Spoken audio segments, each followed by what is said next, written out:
Este podcast es posible gracias a nuestros patrocinadores K-School, Flat 101, SideSpect y Visual Website Optimizer. Gracias por su apoyo a la comunidad CRO y CXO.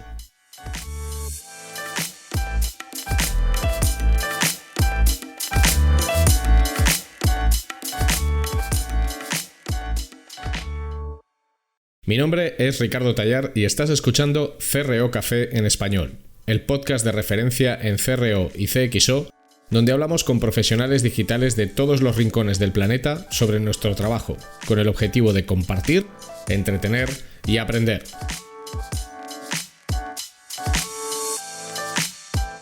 Este es el 7º episodio de la primera temporada de CRO Café en Español.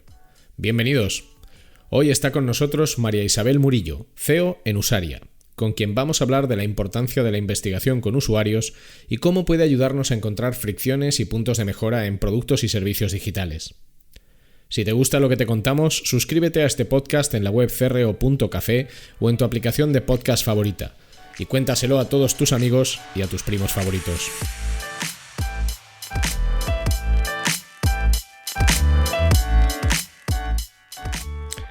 Hola María Isabel, bienvenida a CRO Café en Español. Hola Ricardo, muchas gracias por la invitación.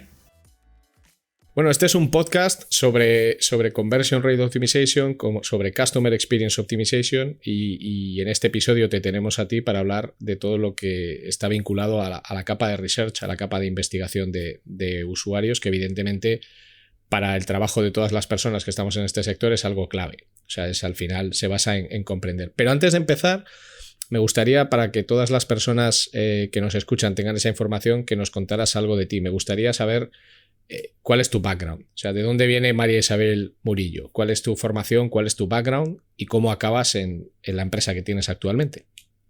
Vale. Bueno, pues mi historia es un desenlace de casualidades, una tras de la otra. Yo estudié comunicación social y periodismo. Siempre quise estudiar comunicación, siempre lo tuve claro y lo volvería a estudiar. Creo que la comunicación es una carrera que lastimosamente siento que en general termina siendo muy venida a menos, cuando la comunicación es lo que nos mueve al final, a todos. Y casi que de eso depende todo lo que hacemos. En ese momento yo decidí estudiar comunicación porque quería contar historias. Me apasiona contar historias y quería hacerlo de alguna manera fuera escrita, audiovisual, y ese era mi énfasis también. Siempre me interesó muchísimo el periodismo. Pero hace muchos años, todavía en mi último año de universidad, terminé aterrizando por casualidad en mi primer trabajo, como antes de mis prácticas, en un parque tecnológico, probablemente el primer parque tecnológico que existió en América Latina, en Cali, Colombia, donde se desarrollaban emprendimientos de base tecnológica de lo que te imagines, desde software contable hasta videojuegos, hasta temas de realidad aumentada, servidores, infinidad de cosas, videojuegos, y yo entré allí a hacer algo que la verdad no estaba en mis planes y de mi carrera era lo que menos me gustaba, que era hacer comunicación corporativa. En ese camino yo, parte de mis roles, era practicante y tenía cosas muy básicas en un principio, como bueno, hay que poner las noticias en la intranet. Hay que invitar a la gente a que vaya a las capacitaciones. Hay que hacer notas de relaciones públicas y de free press de los emprendimientos. Entonces yo tuve que empezar a aprender un montón de tecnología, de lenguajes de programación, de infinidad de cosas relacionadas al mundo de la tecnología, que se me hizo fácil porque si estas son cosas que tú vas entendiendo con el tiempo, pero cuando yo veo para atrás, cuando era niña, pues yo soy de la generación que no tuvo internet y luego sí tuvo internet. Entonces yo fui, por ejemplo, pues la primera de mi salón. Yo soy de una ciudad pequeña en Colombia que se llama Cartago, y fui la primera del salón que tuvo internet, la primera que tuvo computadora en su casa. Entonces, cuando yo pienso eso hoy en retrospectiva, pues yo tenía una facilidad, se me facilitaba mucho la tecnología, muchísimo. Entonces, claro, llegar a este nuevo trabajo, a pesar de que no era lo que yo estaba buscando, se me daba muy bien. Y empecé a absorber todo ese conocimiento alrededor de tecnología y luego me empezaron a asignar roles ya más relacionados a, mira, estamos rediseñando la intranet, entonces, ¿por qué tú no coordinas el proyecto? Estamos rediseñando X portal, entonces, ¿por qué tú no coordinas el proyecto? Y empecé yo, estando muy joven, con 20 años, a estar en medio de ingenieros y diseñadores, coordinando esos dos lados. Entonces empecé a trabajar en ese puente tan interesante entre la tecnología y el diseño, sin saber que eso tenía un nombre, y nada, a partir de allí me empecé a involucrar, empecé a estar muy relacionada a tecnología y todos los proyectos en los que estuve involucrada en adelante tenían esa relación.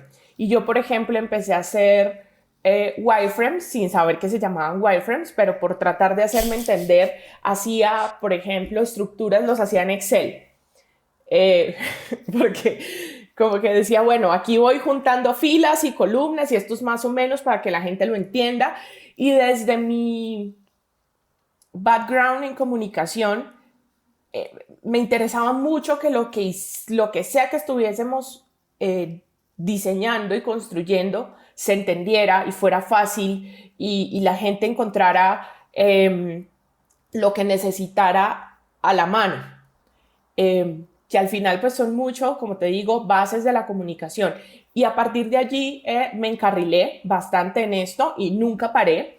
Llevo ya, yo creo que unos 14 años, ya casi 15 en esto. Y nunca paré y me fui involucrando cada vez más y más y más y más en esto. Me ayudó mucho también, hoy viéndolo en retrospectiva, ese primer trabajo que tuve, porque de hecho pues de eso fue un semillero impresionante para una cantidad de gente que hasta la fecha me sigo encontrando. Pasan los años y llego a algún proyecto y resulta que me encuentro con alguien que conocí hace casi 15 años en Cali cuando yo era practicante. Luego, hace 10 años, hace ya casi 11 años, en el 2010 me fui a México. También resulté en México por otra serie de casualidades que pues no te voy a contar porque me dan las 11 de la mañana aquí contándote mi vida, pero por amigos que había tenido en otros viajes antes. Yo viví en Buenos Aires un tiempo, entonces allí conocí muchos amigos mexicanos y por esa relación terminé yéndome a México, donde en principio yo me iba a ir a hacer una maestría en comunicación, pero algo pasó con esa convocatoria, finalmente no la abrieron para ese año, y terminé entrando a hacer una especialización en marketing digital que resultó tener varias materias de usabilidad, de diseño de interfaces, etc. Allí conocí a dos personas que han sido muy importantes en mi carrera, Marta Silvia del Río, mexicana, que era la directora de ese programa, y ella pues me introdujo a todo este mundo, y también conocí a Luis Carlos Aceves, que es el fundador de Usaria y con quien empecé a trabajar en ese momento, que fue mi profesor. Entonces allí, cuando yo empecé a ver estas clases, todo empezó a hacerme mucho clic.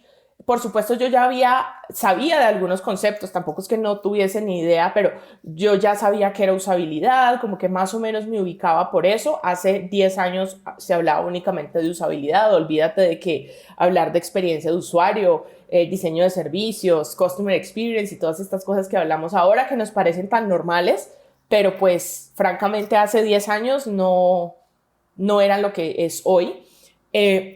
Entonces, esto empezó a hacerme mucho clic con temas que yo ya venía trabajando y entendí que esas metodologías que yo usaba de alguna manera, muy intuitivamente, tenían un nombre, tenían una razón de ser, y aprendí lo más importante, que fue las personas están en medio y para realmente hacer esto, pues tú tienes que involucrar a las personas. Entonces, como te digo, empecé a trabajar en Usaria hace 10 años, siendo estudiante.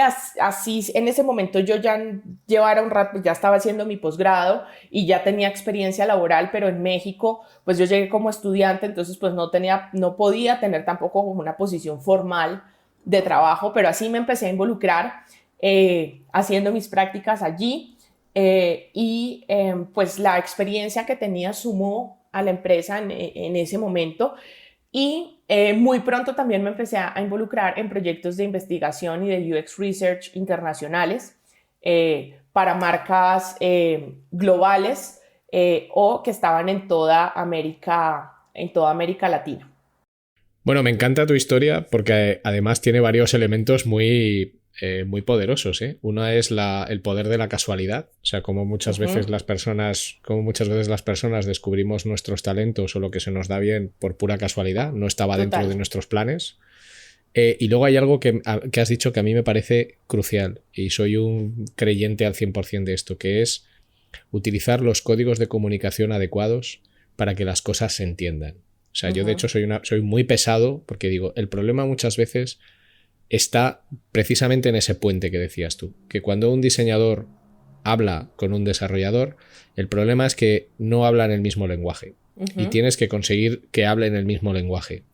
Y en la tecnología y en nuestro trabajo, algo muy importante es la didáctica. O sea, tú tienes que ser capaz de explicar lo que haces para que cualquier persona pueda entenderlo, porque si no es así, no se aprecia el valor de las cosas. Totalmente. Y tu obligación como profesional también es manejar esos códigos de comunicación y saber articular lo que vas a decir al lenguaje de la persona que tienes delante. Porque yo creo que a ninguno de nosotros nada nos molesta más que alguien nos esté hablando, emplee montones de términos técnicos y no tengas ni idea de qué es lo que te está diciendo. Es algo que molesta mucho y ya te predispone a no escuchar a esa persona. Totalmente, Ricardo. ¿Y sabes qué pasa? Creo que en esta área de UX y los profesionales de UX, siento que, querámoslo o no, nos cargamos un ego somos los que ya nos dimos cuenta de algo que el otro con el que estoy hablando no se ha dado cuenta. Querámoslo hacer o no, pero siempre llegamos un poco con esa superioridad moral de ¿cómo que tú no sabes que hay que involucrar a las personas en esto? ¿Cómo que tú no sabes? Inconscientemente o no llegamos como con ese dejo de aura de superioridad de yo ya me enteré y tú no te has enterado. Y creemos que el otro es el que nos tiene que entender a nosotros. ¿Por qué? Si nosotros somos los recién llegados. Creo que también pues implica un esfuerzo nuestro como profesionales de bajar el nivel de la conversación y entender primero al que tengo al frente y su lenguaje. Exacto. Que en ese sentido yo agradezco mucho la escuela que tuve, porque eso me permitió, imagínate, yo tenía 25 años cuando empecé en Usaria, un año después de la historia que te acabo de contar, regresé a Colombia y junto a Natalia Vivas, que fue mi socia hasta el 2017, abrimos la oficina de Usaria en Colombia. Y empezamos también una etapa de emprendimiento y de hacer empresa que tampoco estaba en mi radar.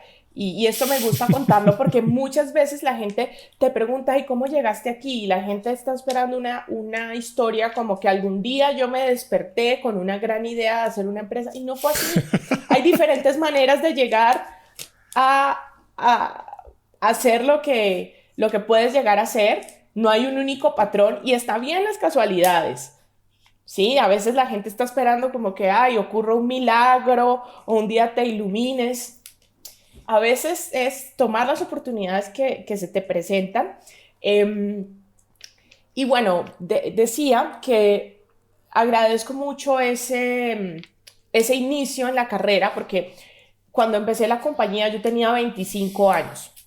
Imagínate, si todavía a veces entrar a ciertos sectores te ven demasiado joven, en ese entonces 25 años, mujer, llegar a unos departamentos de tecnología con un montón de señores que te miran con pinta de esta criatura que va a querer venir a decirnos a nosotros, pero yo ya haber tenido toda esa exposición a tecnología, a diferentes lenguajes, yo nunca aprendí a programar, probablemente alguna vez en la universidad, algunas cosas, pero sé muy bien cómo funciona, sé para qué sirve cada lenguaje, sé cómo funciona la tecnología y qué se necesita y qué es fácil de hacer tecnológicamente y qué es difícil de hacer tecnológicamente.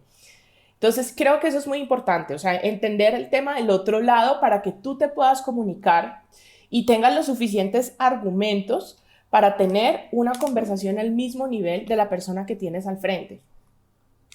Porque si bueno, no, sí, no lo dime, vas a dime. lograr. Uh-huh.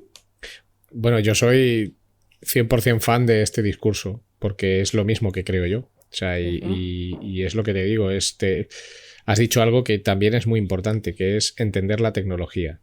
O sea, entender la tecnología es clave porque si no, realmente no estás capacitado para llevar a cabo un proyecto, porque no comprendes el ámbito en el que ese proyecto se va a desarrollar. Entonces, no se trata de que sepas programar. Yo siempre cuento una historia de que es mi primer jefe. Mi historia es muy parecida a la tuya, muy parecida, muy de casualidades, de estar en el momento adecuado y tal, y sobre todo de no tener planes, porque yo creo que el problema que tenemos muchas personas es que haces planes y entonces si no haces exactamente lo que está en tus planes, sientes que te estás traicionando a ti mismo. Y eso hace que a veces te pierdas cosas muy buenas como tu historia, ¿no? Entonces yo siempre recuerdo que mi primer jefe me regaló un libro sobre el protocolo TCP/IP y a mí aquello se me hizo infernal porque era un libro tremendamente técnico, pero me ayudó a entender cómo funciona Internet. Entonces precisamente eso me dio esos argumentos que tú comentas para cuando luego tenía que tener una conversación con un ingeniero o con alguien de telecomunicaciones y podía decirle: hey, yo no sé cómo se programa esto, pero entiendo su lógica de funcionamiento.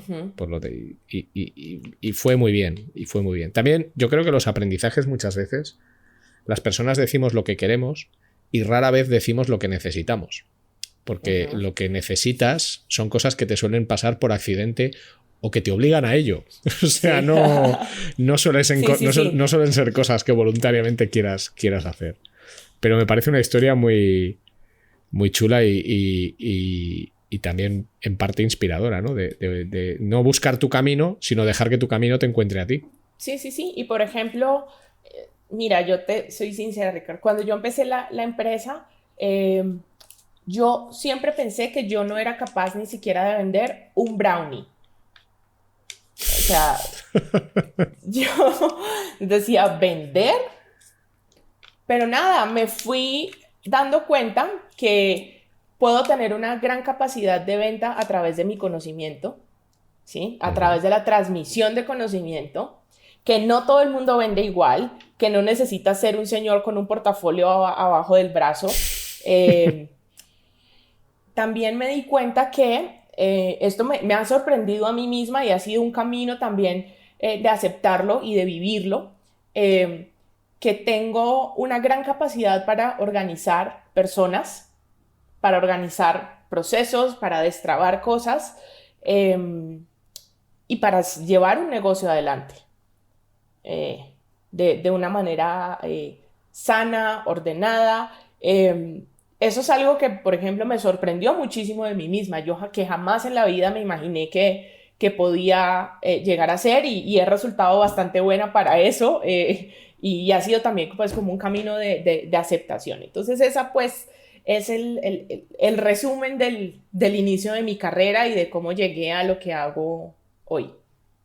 ¿Y qué es lo que haces hoy? Cuéntanos en qué consiste tu trabajo a día de hoy. Bueno, hoy en día dirijo Usaria, que es la compañía a la que entré hace 10 años, donde pues he tenido diferentes roles. Empecé haciendo lo que les conté hace un rato, luego codirigiendo la oficina de Colombia hasta el año 2017 y antes de empezar el año 2018, Luis Aceves, quien fue el fundador de Usaria, me propuso relevarlo, asumir su rol, con miras a que tal vez Usaria necesitaba un cambio, darle la vuelta un poco al negocio y que pues por el conocimiento y la trayectoria que tenía yo en la empresa, pues esa persona era yo asumí el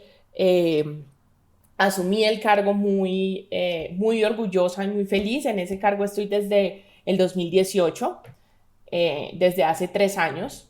Y el primer año y medio fue un proceso de reorganización interna de la compañía. Ese fue mi objetivo principal al principio, como reorganizar la manera en la que estábamos trabajando y aumentar la colaboración entre los dos países en los que estamos, que es México y Colombia, porque siempre trabajamos a la par, pero no necesariamente colaborando y sumando en el día a día. Entonces esa fue una de las principales cosas que hice en ese momento. Y ahorita también ya desde junio más o menos del año pasado, pues soy la socia principal porque Luis por temas personales y otros proyectos personales decide salir de Usaria y yo decido también al mismo tiempo quedarme con la compañía.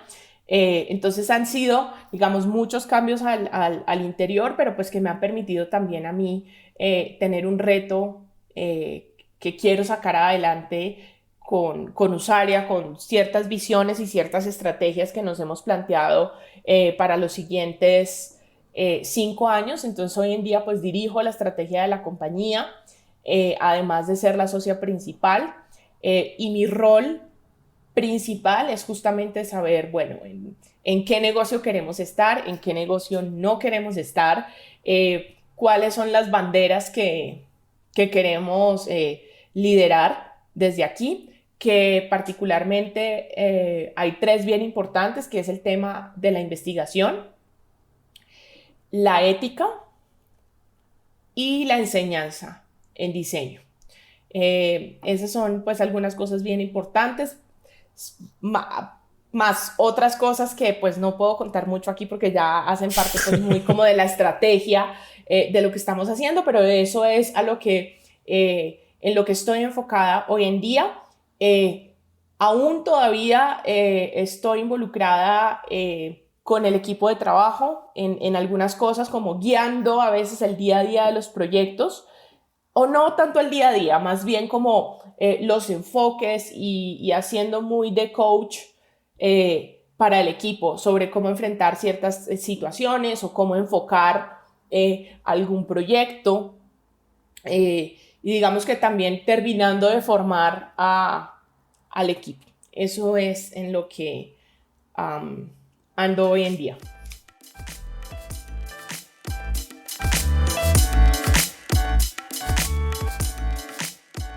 Si necesitas ayuda profesional para mejorar la conversión de tu negocio digital, tu mejor opción es contar con Flat 101. En Flat 101 somos especialistas en el diseño, desarrollo y optimización de servicios y productos digitales y podemos darte soporte en todas las áreas técnicas que intervienen en la conversión. Más de 15 años de experiencia profesional en más de 500 proyectos de conversión para multinacionales y startups a tu servicio, con el mejor equipo de profesionales CRO que vas a encontrar. El resultado nos importa y el cómo conseguirlo también. En Flat 101 estamos listos para ayudarte.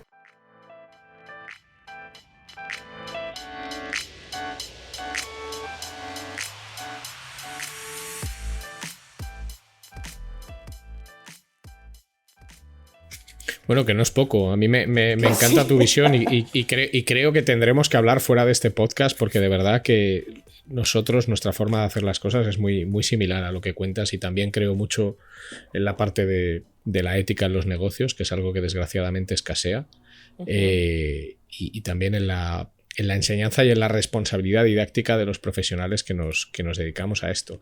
Para ir ya directamente al grano, a lo que es la parte de investigación en usuarios, la importancia que tiene sobre todo en términos de conversión, etcétera. De los clientes que tienes o del escenario que conoces del ecosistema, o sea, ¿cuáles son las técnicas de investigación más empleadas en este momento y cuáles son los objetivos que las empresas generalmente persiguen con esas técnicas de investigación? ¿Qué es lo que más se hace en general? No digo que sea lo mejor, ¿qué es lo que más se hace en general y para qué? Mira, creo que lo que más se hace en general hoy en día, digamos desde mi punto de vista y en el área en la que yo me especializo, que es UX Research, lo que más se usa hoy en día son pruebas de usabilidad. Es lo que más piden de alguna manera, sobre todo los clientes en Latinoamérica. Cosa que por un lado me alegra que ya estemos en un punto donde es algo que se ha vuelto común, pero que por otro lado me preocupa porque siento que tengo varios pensamientos alrededor de eso. El primero es que las pruebas de usabilidad no es la única técnica que existe ni sirve para todo. Y probablemente si la única investigación que estás haciendo sobre tu producto es una prueba de usabilidad, ya estamos llegando muy tarde a hacer investigación.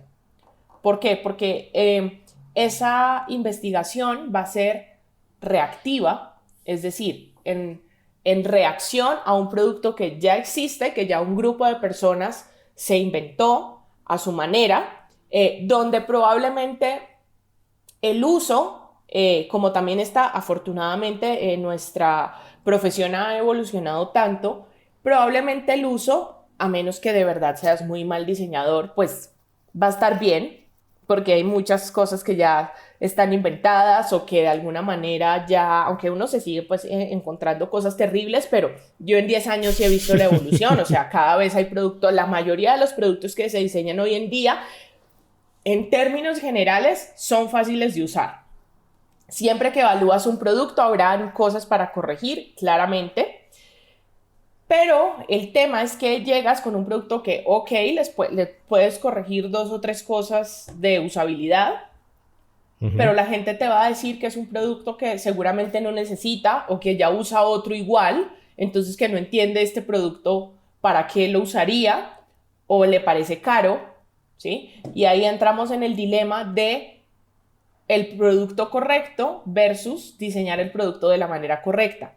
Entonces, creo que hoy las compañías han avanzado mucho en diseñar el producto de la forma correcta, ¿sí? Además con pues todas estas ceremonias y cosas que cada día hay más, que ya parecemos una religión con todas las ceremonias que hacemos cuando diseñamos algo, pero hay muy poco énfasis en la investigación antes de, la investigación en verdad antes de construir cualquier cosa, entender problemas, entender necesidades. Ahí nos estamos quedando bastante cortos.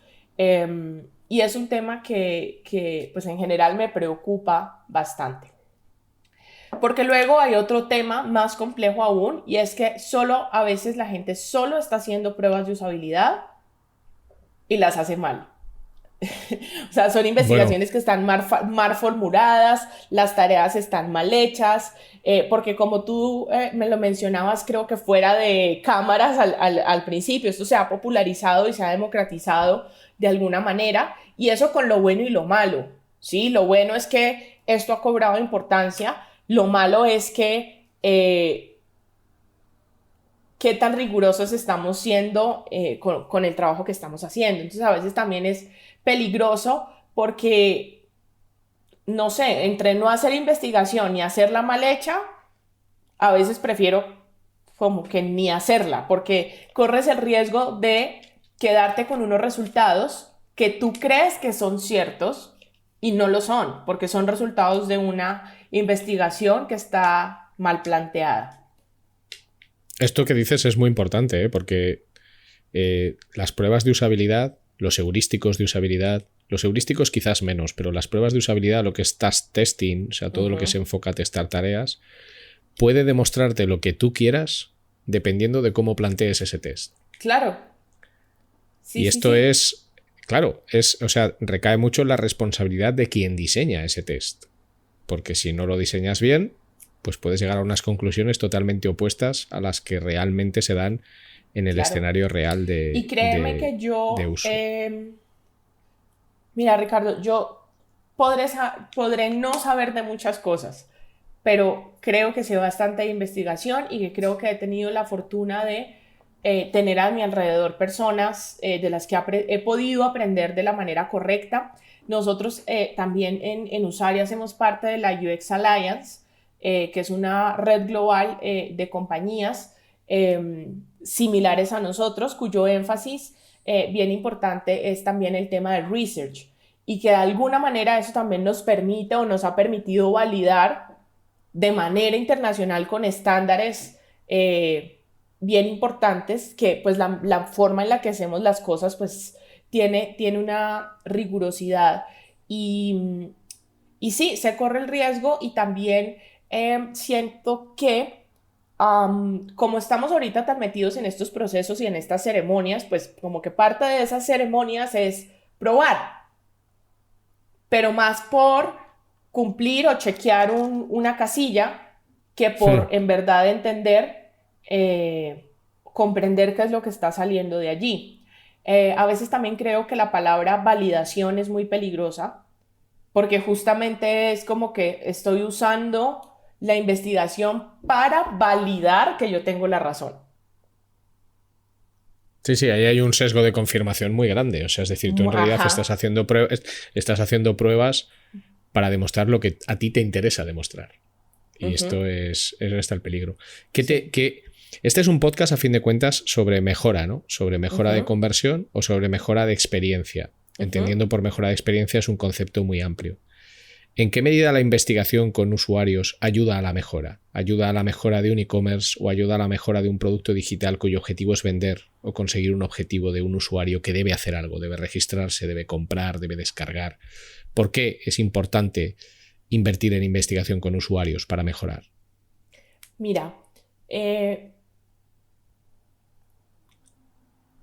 lo primero es que siempre que tú vayas a hacer investigación con la disposición de en verdad aprender y no de confirmar, ¿sí?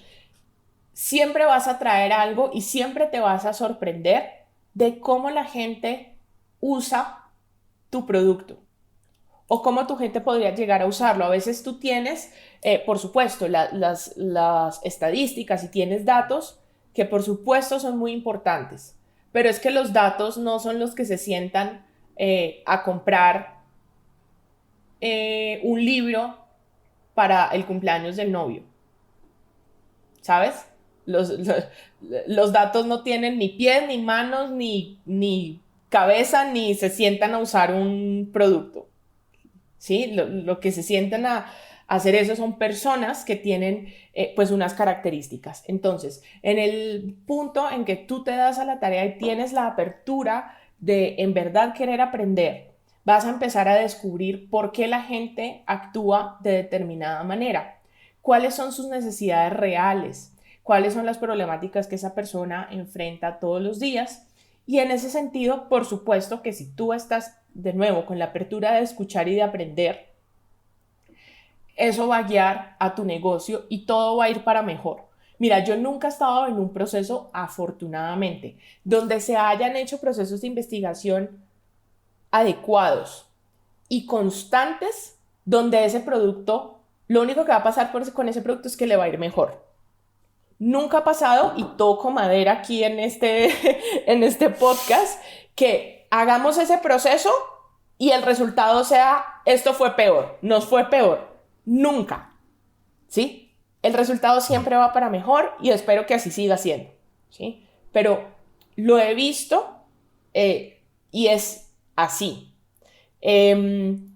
Ahora, creo que, como conectándolo un poco con mi respuesta anterior, que a veces la investigación está subaprovechada. ¿Por qué? Porque lo dejamos solo a un tema particular que es el uso. En el caso mínimo, que es la gente logró hacer esto, no logró hacer esto, logró completar esta tarea, sí, no, ¿por qué? Y evaluamos la facilidad de uso. Sin embargo, ¿es lo único? No es lo único. Atrás de un negocio digital hay una cantidad de cosas y todos los días, mientras estamos aquí hablando, están saliendo nuevos productos y servicios que a lo mejor están matando otro que ya existe. Entonces, ¿cómo veo yo este asunto y cómo creo que uno podría sacarle aún mayor partido a todo esto? Y es empezarnos a involucrar en una investigación más proactiva que reactiva. Ambas son importantes. No quiero decir con esto que la investigación reactiva esté mal, hay que hacerla, ¿sí? Cuando yo ya estoy construyendo un producto o ya tengo una idea, yo tengo que hacer investigación que reacciona a validar o evaluar esa idea o posteriormente ese producto, ¿sí? Pero nos estamos perdiendo de algo muy importante y es, más allá de un producto o servicio, vamos a suponer que tú tienes un e-commerce o que tú eres una aseguradora o que tú eres un banco, un hotel, ponle el nombre que quieras. Yo haría la invitación a que empecemos a plantear y a conocer qué está pasando o qué está haciendo la gente alrededor de mi negocio. Entonces, por ejemplo, si yo tengo un hotel y vendo reservas online, pues más allá de mi sitio web, la invitación que yo haría es habla con la gente y entiende qué está pasando hoy con el tema de viajes en la vida de las personas. Si viajan o no viajan. Si cuando viajan, qué les interesa o qué no. ¿Cómo escogen un hotel? ¿Por qué? ¿De qué depende? ¿En dónde lo hacen? ¿En qué momento? Capaz si escogí el peor porque ahorita no está yendo nadie a hoteles. Sí, pero voy a cambiarlo con otra cosa. Supongamos que eres un supermercado. ¿Sí? ¿Cómo la gente hoy resuelve comprar sus víveres, sus alimentos y los temas de aseo los elementos de aseo para su casa? ¿Cómo lo resuelve hoy? Ah, no, que a veces lo pido, que uso una aplicación, que a veces sí voy a la tienda.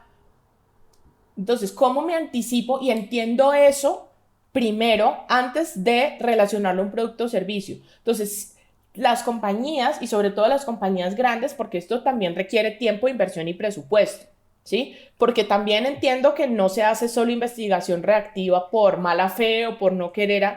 A veces simplemente no hay dinero y pues solo hay para hacerlo de manera reactiva. Pero compañías grandes siento que están desaprovechando el tiempo, ¿sí? Enfocándose solo en datos y en para entender realmente de una forma un poco más cualitativa qué es lo que está pasando con la vida de la gente en relación a un producto para que de allí salgan las nuevas ideas de mejora de producto. No de una sala de juntas donde alguien cree o donde es que acabo de llegar de una convención en no sé dónde, entonces ahora lo que te paren todo porque ahora lo que hay que hacer es, sí, el jefe o la jefa fue a un viaje y se trajo pues la novedad y entonces ahora vamos a trabajar en esto, ¿sí? Entonces siento que es la realidad. Mira, le estamos delegando tanto hoy en día los datos y creo que se pueden hacer cosas maravillosas sin ser nuestra área más es decir, nuestro enfoque es mucho más cualitativo que cuantitativo, pero entendemos, por supuesto, los datos y entendemos la importancia, pero creo que les cargamos demasiada responsabilidad, ¿sí? Entonces, por eso... los datos... Dime, disculpa. Que por eso luego tenemos algoritmos como, por ejemplo, no sé, voy a hacer algo que no se debería hacer, pero voy a hablar de mí misma como usuario, ¿no? A mí me encanta el cine y me encantan las series desde hace pues, muchos años antes de que se popularizaran las plataformas. Pero, por ejemplo, pues ya nunca encuentro qué ver en Netflix porque todo lo que me muestra es basura, por lo tanto termino viendo basura, por lo tanto las películas que a mí sí me interesarían ver, pues nunca me van a salir. Pero yo lo entiendo porque como sé de esto, sé lo que hay detrás de ese algoritmo. Digo, esto pues me va a seguir recomendando basura. Hace unos meses, durante la pandemia, empecé a buscar las películas que a mí me gustan y que las he visto y las empecé a calificar manualmente y dije, voy a ver si logro cambiar lo que el sistema está aprendiendo de mí, porque lo que me recomienda pues es basura porque es un círculo vicioso de basura para mí. Y entonces pues en eso yo ya mira, yo tengo HBO, tengo Amazon, Disney Plus, o sea, todo lo que salga, porque pues es de las cosas que más me gusta. Y digo, bueno, si Netflix lo único que está aprendiendo de mí, por ejemplo, es datos, pues a lo mejor no sabe de mí lo suficiente. Y a lo mejor en algún momento me voy a ir. ¿sí? Bueno, no, sin duda, sin duda. O sea, yo creo, los datos, a mí me gustan mucho los datos, llevo muchos años trabajando con los datos, pero los datos, hay un problema de concepto. Los datos no son información. Uh-huh. Los datos son volumetrías, son cantidades, son porcentajes. Los datos son elementos que te demuestran cómo está funcionando algo en un momento dado en un contexto de métrica, en un contexto numérico. Lo que tú necesitas para tener información es el contexto de esos datos. Así es. Y el contexto de esos datos es la investigación, es el research, es el UX. ¿De qué me sirve a mí saber que en un supermercado online entran 5 millones de usuarios todos los días? ¿O de qué me sirve a mí saber que en una marca de moda hay un bolso que tiene 500.000 de visualizaciones al día? Ni me sirve de nada, ni me dice nada. Lo que me sirve y me dice es tener esos datos, tener esos números, pero tener también el contexto de uso, el research. Y me encanta lo que has contado porque ahora las empresas se centran en voy a resolver un problema que tengo y soy reactivo, pero se centran muy poco en la investigación proactiva, que en realidad en muchas ocasiones es la llave de la innovación. Totalmente. Es que de ahí debería venir, ¿sí? Entonces te pierdes absolutamente.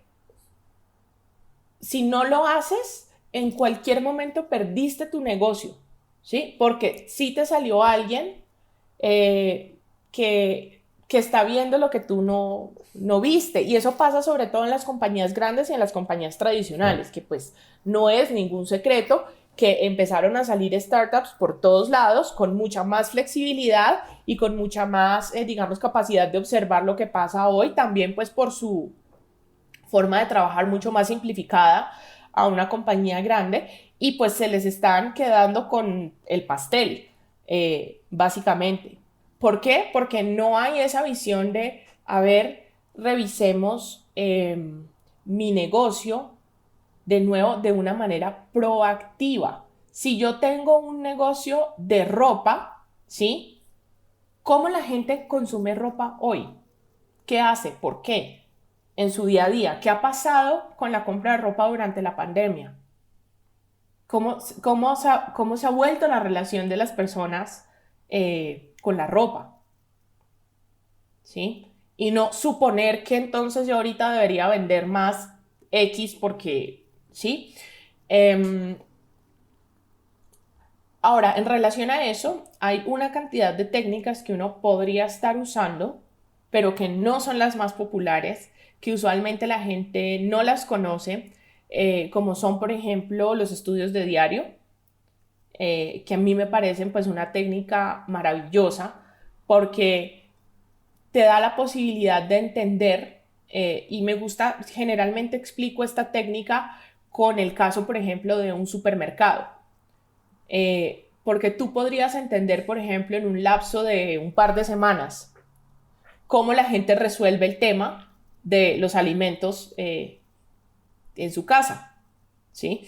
Y podrás entender que a lo mejor, pues un viernes en la noche utiliza una aplicación, pero capaz si el domingo en la mañana que sale a pasear el perro, pues sí se pasa por el mercado,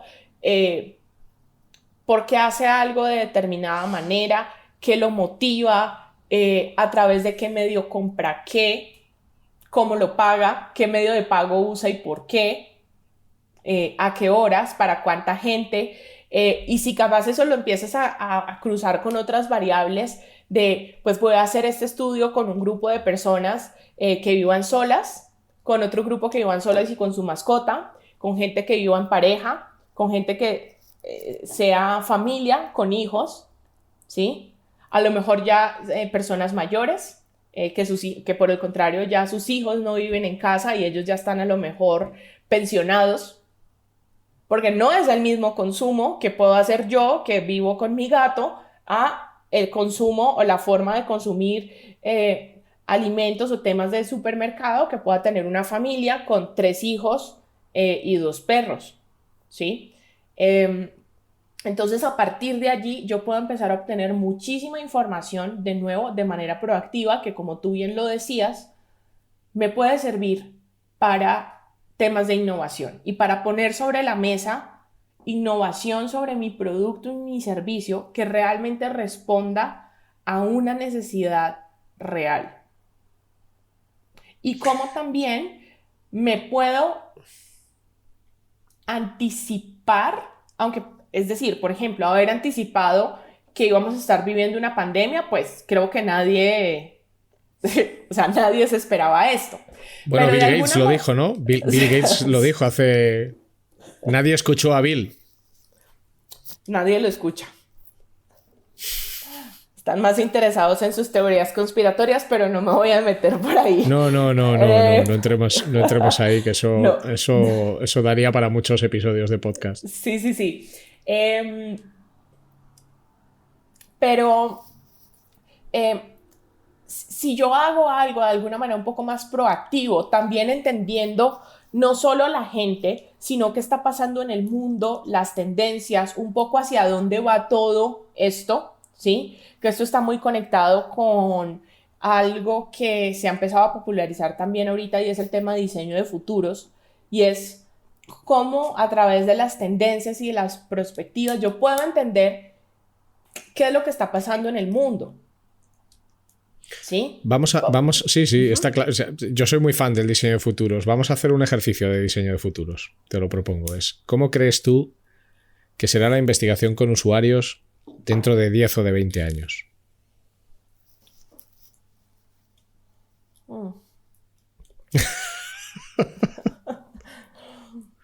Ya no habrá usuarios que investigar. Serán todo máquinas.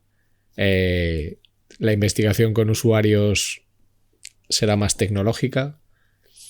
Seguiremos recurriendo a la etnografía y a la observación para encontrar patrones de comportamiento. Estará todo gobernado por algoritmos que decidirán todo por nosotros. Yo creo que, siendo realista, creo que hacia allá vamos, a estar gobernados por algoritmos. Sí. Ahora, si yo lo pienso desde lo que yo esperaría y desde mi visión de futuro, a lo mejor optimista, es que le metamos más humanidad hoy, que la necesitamos más que nunca, porque pues los algoritmos nos están gobernando, ¿sí? Y que podamos tener un componente más de ética también sobre la responsabilidad de lo que hacemos, o sea, cuál es el impacto, por ejemplo, o más bien nos invitaría a pensar, si nos van a gobernar algoritmos que nos pueden traer cosas buenas porque nos pueden facilitar muchas cosas, ¿qué es lo peor que nos puede pasar? O sea, si a ese algoritmo o a ese producto o a esa tecnología le va muy bien, ¿qué es lo peor que nos puede pasar a nosotros como humanidad? Que probablemente son muchas cosas y muy tristes, como estar cada vez más solos, estar cada vez, no sé, con sobrepeso, porque pues ya no nos vamos a mover para ningún lado y vamos a quedar como esta gente que sale en Wall-E, ¿sabes? La película que no se mueven a ningún lado. Sí. Entonces, creo que cada vez vamos a estar más inmersos en eso. Creo que hay muchas cosas que probablemente vamos a poder probar y experimentar a través de VR, por ejemplo, que eso me parece bien interesante, pero mi preocupación alrededor de todo eso es, y por lo que yo espero trabajar en los próximos años de mi carrera, es que eso que hagamos y todas esas facilidades que vienen con la tecnología estén acompañados de un componente ético importante, para que, pues, como te digo, esto no termine destruyéndonos como humanidad, porque pues ya estamos en un punto bien peligroso, porque estamos llegando a una línea compleja, donde se requiere también gran responsabilidad con lo que estamos haciendo con la tecnología.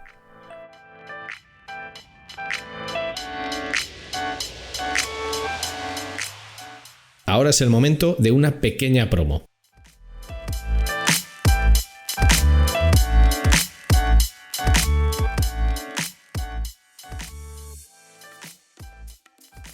SideSpect te ofrece una solución única a nivel mundial en el campo del testing A/B, la personalización y la recomendación para tus usuarios.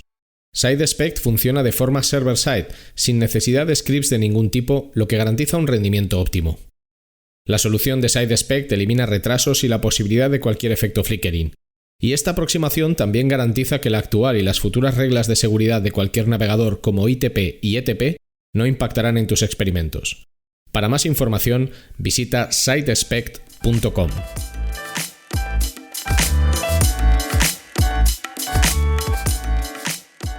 La ética, yo cada día estoy más convencido de que la ética es un activo de negocio. O sea, yo en mi empresa lo practico. Hay sectores que no trabajamos, hay prácticas que no empleamos, hay proyectos que no queremos, por una cuestión ética. Y luego hay algo que a lo mejor no es muy popular decirlo, pero hay un momento en el que la forma de gestionar la comunicación por Internet, la exposición sobre todo de los niños a determinados medios o a determinados mensajes que consumen en Internet, llegará un momento en que tendrá que empezar a ser regulada. Aunque esto es muy impopular, porque el nivel de exposición es muy alto y al final ahí hay un riesgo futuro grande en los mensajes que están consumiendo ahora. O sea, yo sé que este es un discurso como muy censor, pero no hay que confundir... o sea, no es censura, es regulación. O sea, igual que tú en la televisión, a según qué horarios no puedes publicitar según qué cosas. Claro. Porque objetivamente son perjudiciales, sobre todo para los menores, ¿no? Pero bueno, es un tema delicado. Es un tema delicado y el diseño de comunicación o el diseño de cómo plantear esto a medio plazo, yo creo que tendrá mucha relevancia porque es un problema real. Y todos los niños que han nacido a partir del año 2005, 2006, 2007, que se han criado ya no con canales de televisión, sino con YouTube y con otro tipo de consumos, están expuestos a algo que en algunas ocasiones puede ser tremendamente peligroso para ellos. Y además lo hacen de la mano de unos padres que no tienen la suficiente información ni la capacidad para filtrar. Así es. Pero bueno, habrá que ver hacia dónde evoluciona todo. Esperemos que no lleguemos a ninguna línea roja. Ojalá que no, y creo que el no llegar a esa línea roja también depende de nosotros. O sea, creo que tenemos una responsabilidad importante en cómo cuestionar todos los negocios en los que estemos, Ricardo. Yo creo que más allá, y te entiendo perfecto cuando dices hay negocios que no hacemos, hay gente con la que no trabajamos, hay marcas con las que preferimos no trabajar, pero puede ser gente que tenga una buena intención, pero atrás de esa buena intención, sin saberlo, por resolver un problema, a lo mejor destapamos 3. ¿Sí? Totalmente, sí, totalmente. Es así. Por ponerte un ejemplo pequeñito y hasta muy personal.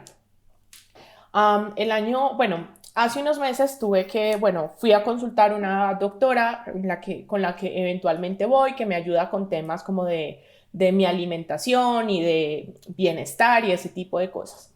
Y yo le contaba como que para ser honesta, yo llevaba, pues por un lado, un ritmo de trabajo bastante fuerte en el que estaba previo a la pandemia, me la pasaba en un avión al menos 2 veces a la semana, y que yo ya andaba abusando de las aplicaciones de delivery. O sea, que no había vuelto, pero ni a bajar a la esquina con todo y que vivo en un lugar donde desde en cada esquina tengo una farmacia, un supermercado, o sea, tengo una cantidad de cosas alrededor que de verdad a 1 o 2 cuadras de distancia les podría hacer caminando. Pero no volví ni a comprar, ¿sabes? O sea, se me acabó el champú, lo pido. No tengo con qué cocinar la cena, lo pido.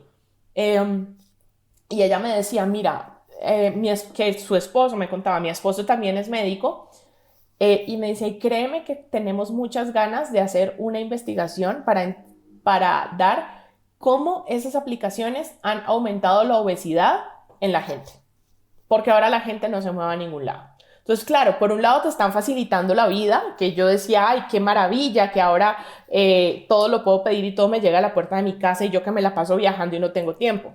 Pero eso me está destapando 4 o 5 problemas más, que es la hora que todavía no me he podido deshacer de ellos. Totalmente. Sí, sí. Es así. O sea, toda moneda tiene dos caras, ¿no? Y es esto. Bueno, la verdad es que nos podríamos pegar muchas horas hablando, pero por ir concluyendo, me gustaría pedirte, antes de pasar al bloque de despedida, me gustaría pedirte que nos dijeras, sobre todo en temas de e-commerce o de conversión, de negocios digitales muy enfocados a la venta, ¿cuáles son los principales pain points, los principales puntos de dolor, los principales problemas que sueles encontrarte al hacer research con usuarios? ¿Dónde están esos lugares comunes en los que todo el mundo sufre muchísimo cuando tiene que manejar un e-commerce o cuando tiene que manejar un producto de venta digital? Sí, mira, yo creo que, por ejemplo, uno de los retos está en los temas del pago y de las pasarelas de pago, sobre todo cuando está intentando ingresar a un nuevo mercado, un e-commerce que no es local. ¿Por qué? Porque generalmente no se toman el trabajo de hacer un proceso de contextualización y localización y entender cuáles son los medios de pago que se usan, por ejemplo, en ese país. Entonces, resultas teniendo un e-commerce que ofrece unas tarjetas, luego tu tarjeta no pasa porque o no reconoce que es internacional o te está ofreciendo unos medios de pago que en tu país no existen, ¿sí? O que, por ejemplo, en países como en México y como Colombia, que aún el manejo de efectivo y que no todo el mundo tiene una tarjeta de crédito. Eso ha empezado a cambiar ahorita con toda esta cantidad de productos donde ya cada vez es más fácil obtener una tarjeta para comprar por internet. Pero aún hay mucha gente que le sigue costando, no todo el mundo tiene una tarjeta de crédito. Entonces hay gente que te quiere comprar, pero no puede. O sea, no te compran no porque tu sitio sea malo o porque no entiendes, es porque no puede, porque no le estás ofreciendo un medio de pago que responda al medio de pago que esa persona usaría. Que a lo mejor no es una tarjeta de crédito, pero aquí hay una cantidad de otras formas, como que te pueden dar un código y lo puedes ir tú a pagar a la tiendita de la esquina, por ejemplo, ¿sí? Y a lo mejor no existe. Eso es uno de los pain points que creo que se habla poco de eso, pero que lo encontramos bastante común. Porque también, como te digo, tenemos la posibilidad de testear bastante seguido productos, e-commerce, temas transaccionales que están intentando llegar a estos países. Entonces, ese sería uno al que creo que hay que prestarle bastante atención. Eso relacionado también al tema de localización y de contextualización. ¿Sí? Creo que los problemas mayores vienen cuando son, por ejemplo, temas internacionales. Entonces, a veces te puedes quedar en un formulario. Fíjate, problemas tontísimos de usabilidad. Te puedes quedar en un formulario porque le estás pidiendo un dato que en ese país no se usa. ¿Sí? Ese también es algo bastante común. Y por otro lado, algo que también sacó a relucir la pandemia aquí en Colombia, en México, no sé realmente cómo habrá estado el asunto en España, pero que todo el mundo se volcó a comprar por internet y resulta que no hay capacidad. Entonces, yo diría que el tema de e-commerce en cuanto a diseño, ok, hay cosas que se pueden mejorar, pero eso ya está inventado, Ricardo. O sea, comercio electrónico ya se lo inventaron. No estoy diciendo con esto que no puedan salir mañana con algo distinto, pero digamos que a nivel de interfaz, o sea, si hoy en día estás diseñando un e-commerce es porque, no sé, vives abajo de una piedra, porque esa vaina, como decimos aquí en Colombia, esa vaina ya se la inventaron, ¿sí? ¿Dónde deben ir los botones, los call to action? Todo es lo mismo, ¿sí? Independientemente si vendes patines, camisetas o televisores, ¿sí? Para mí el reto está más atrás en tema de servicio y cómo todo lo que está conectado alrededor efectivamente funciona bien, ¿sí? Que son los tiempos de carga del sistema, ¿sí? Mira, solo ayer me pasó, estaba intentando comprar unos equipos para la empresa. Y no pudiste. No pude porque no cargaba, se quedaba eternamente agregando al carrito, o sea, un tema que es de tecnología. Entonces, creo que el reto hoy está en cómo engranar todas las partes del ecosistema, porque aparte, por ejemplo, los procesos de pago, pues eso ya salta al banco, ¿sí? Pero te dicen la típica de, es que no somos nosotros, es tu banco, a mí qué me importa, yo por qué tengo que ponerme a reflexionar si es el banco, si es la pasarela de pagos, si eres tú, yo al final te estoy comprando a ti. Entonces creo que sigue existiendo mucha desconexión entre todas las partes y los canales, además, y la logística, ¿sí? Entonces creo que allí el diseño de servicio completo, más allá de la plataforma, es algo a lo que hay que prestarle bastante atención. Y también cómo logramos hacer una comunicación también proactiva sobre el servicio. Porque, por ejemplo, yo creo que el problema no es tanto que a ti, por ejemplo, se te demore una entrega. Eso te puede traer líos, ¿sí? Pero no es tanto el problema que se te demore, sino que no te avisen oportunamente que se va a demorar. Correcto, sí, sí. ¿Sí? Y en eso también creo que falla un montón. Y ahorita que, por ejemplo, estamos casi todos los países otra vez de nuevo en lockdown por tema COVID, pues otra vez todo se está demorando, pero a nadie le avisan que se está demorando. ¿Sí? Es que además es que lo peor es que no tener información. O sea, muchas veces si tú sabes, tu comprensión hacia la situación es mucho mayor. El problema es cuando no sabes, porque cuando no sabes supones, y cuando supones tiendes a suponer mal. Mal, ajá. Sí. Entonces es eso. Yo diría como, a ver, y también haría la invitación a que nos saquemos un poco de la cabeza que la experiencia está tan ligada al tema de la interfaz. Eso es una parte. ¿Sí? Tú puedes tener un sitio increíblemente bien diseñado, pero si tú estabas esperando un televisor para estrenártelo este sábado que te cambiaste de casa e invitaste a toda tu familia y ese televisor no llegó, a la gente de verdad que le importa tres si tu e-commerce es súper intuitivo y maravilloso y casi que puedes ver como si lo tuvieras hacia el frente del televisor antes de comprarlo. Entonces, creo que es importante pues que veamos hacia el servicio, porque quedarnos en la interfaz y en lo que sucede en Internet únicamente, pues es una visión aún muy limitada de lo que a nosotros, como personas que nos dedicamos a UX, tenemos como responsabilidad. Bueno, por eso es UX, ¿no? Al final son todas las interacciones que tienes con un producto o con una marca. Eso es lo que conforma la experiencia, no solo la parte digital. Lo que pasa es que a veces se le olvida a mucha gente, ¿no? Así para cerrar ya, me gustaría que a todas las personas que nos están escuchando, en el momento que sea, les dieras, compartieras con ellas algún aprendizaje del tipo que sea que a ti te ha sido especialmente útil en tu vida. El que tú quieras. Bueno, voy a dejar un par, ¿sí? Venga.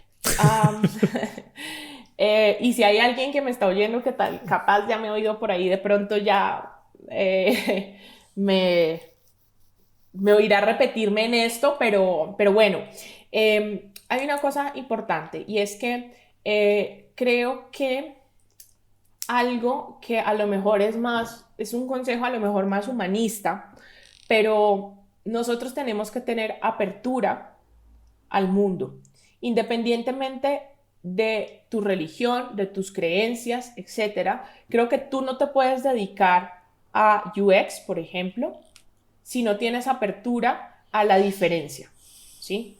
A entender cómo son personas diferentes a ti, con una familia diferente a ti, con una inclinación diferente a la tuya, que viven en otro lugar, que viven fuera de la burbuja en la que tú te mueves. Entonces mi invitación es a que se abran al mundo de la forma, o sea, conociendo nuevas personas, conociendo nuevos lugares. Sé que en este momento es difícil y la gente dirá, ay, bueno, pero es que pues yo no puedo estar viajando. No se trata de eso. A veces en la misma ciudad en la que vives hay un universo de cosas que puedes hacer, como ir al parque date una vuelta en bicicleta, conoce cómo se mueve tu ciudad, ve a un museo, no sé, nútrete de cosas que te hagan abrir tu panorama, porque nosotros además tenemos una responsabilidad también con las personas, o sea, de entender a los seres humanos, y yo no voy a poder entender a los seres humanos si yo solo me muevo con la misma gente todo el tiempo, ¿sí?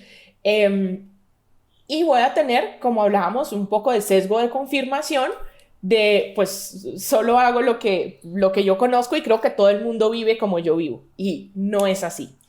Y en ese mismo sentido, haría la invitación a nutrirse de comunicación.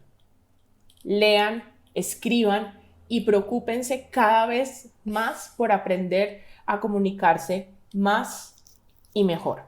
Eso les va a ayudar en todo, a ganar posiciones en su carrera, a llevarse mejor con las personas y por supuesto a diseñar mejores productos, porque yo creo que uno no puede diseñar un producto bien si atrás de eso está lleno de mala comunicación. Bueno, me parecen dos aprendizajes brutales y además universales, sí, que no están limitados a nadie. Y en cuanto a recursos, para terminar, ¿qué cosas te gustaría compartir con nosotros que para ti sean especialmente útiles o referencias? Puede ser un libro, una película, un documental, una obra de teatro, lo que tú quieras. ¿Qué recursos recomendarías a las personas que nos están escuchando? Mira, generalmente recomiendo libros, pero acá me voy a recomendar un par de podcasts. Uh-huh. Hay uno que se llama UX Research MX, que lo hace Darinka Buendía, mexicana. Hace ya, yo creo que tendrá 1 año, 2 años, con énfasis en investigación, entonces creo que es un contenido bastante valioso en español, que vale la pena darle una vuelta. Hay otro podcast también de diseño en español que se llama Diseño y Diáspora. Uh-huh. También bien interesante. Creo que esas serían mis 2 recomendaciones. Fantástico, fantástico. Bueno, yo por mi parte decirte solo que, bueno, me ha encantado tenerte en este episodio. Espero que podamos coincidir algún día en persona. Y si no, pues te volveremos a invitar cuando la situación... bueno, independientemente de que la situación mejore o no, cuando podamos. Y espero que hayas estado a gusto y que para ti haya sido una experiencia positiva. Ricardo, muchas gracias. Gracias por la invitación. Un gusto conocerte, así sea por aquí. Ya tendremos oportunidad de encontrarnos en algún momento. Y pues nada, encantada de haber estado aquí en tu podcast. Muchísimas gracias por tu tiempo, María Isabel. Un saludo muy fuerte y sigamos optimizando. Claro que sí.